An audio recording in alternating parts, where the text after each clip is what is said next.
All right, so we have here Martin. I think you can definitely go for an Arab by the way it looks like. I don't know why I'm dressed in a trouser and a shirt. I should have been just like my phobe as well. All of these converts, reverts are dressed in phobe, mashallah. So Martin, I have got two amazing lessons I learned from Martin. So we're at the retreat journey of believers this is retreat part 2 in the UK.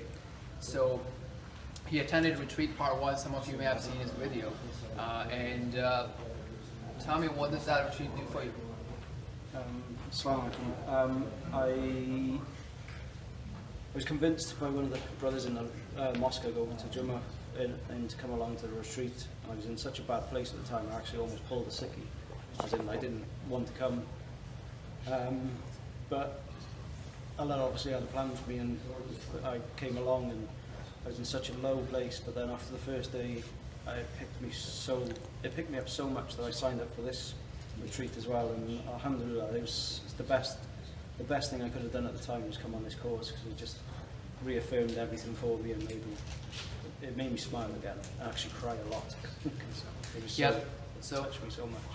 So I've definitely seen like this full immersion experience in the whole 9 years that you pray 5 times a day, you're reading Quran, you're doing classes, you're having this brotherhood that really gave him this boost to build that momentum from last retreat.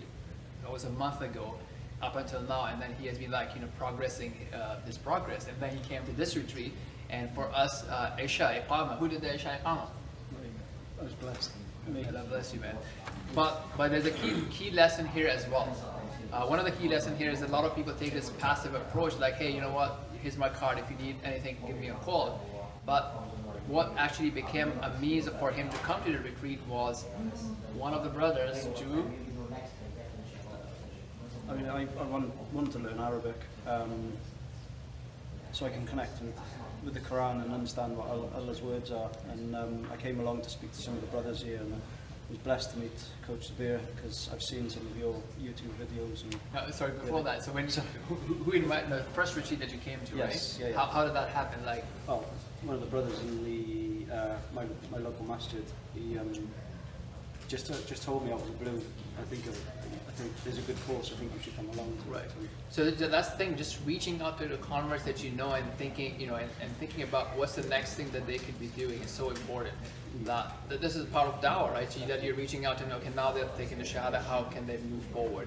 And I think, so you obviously need to have retreats and courses and different things that are suitable for converts, but you also need the dawah, that brotherhood, to drive them and encourage them to go to those places. If it wasn't for Tanveer, I wouldn't have come, and I probably wouldn't have still feel alone. So it is definitely, if you are Muslim or a Revert or somebody who knows a Revert, and you know about a course like this, definitely advise them, because it is such a good thing for you to do.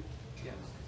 Yes, definitely, guys. I mean, the key message is have these type of things that will, inshallah, transform and empower converts, and also continue that conversation after the Shahada, even if it's not an intellectual debate, because you don't need to debate to someone that, hey, coming to a retreat is a good thing for you, but keeping that connection, where you can discuss who Allah subhanahu wa ta'ala is, and what's the next easiest step that they can take to grow that connection is super important.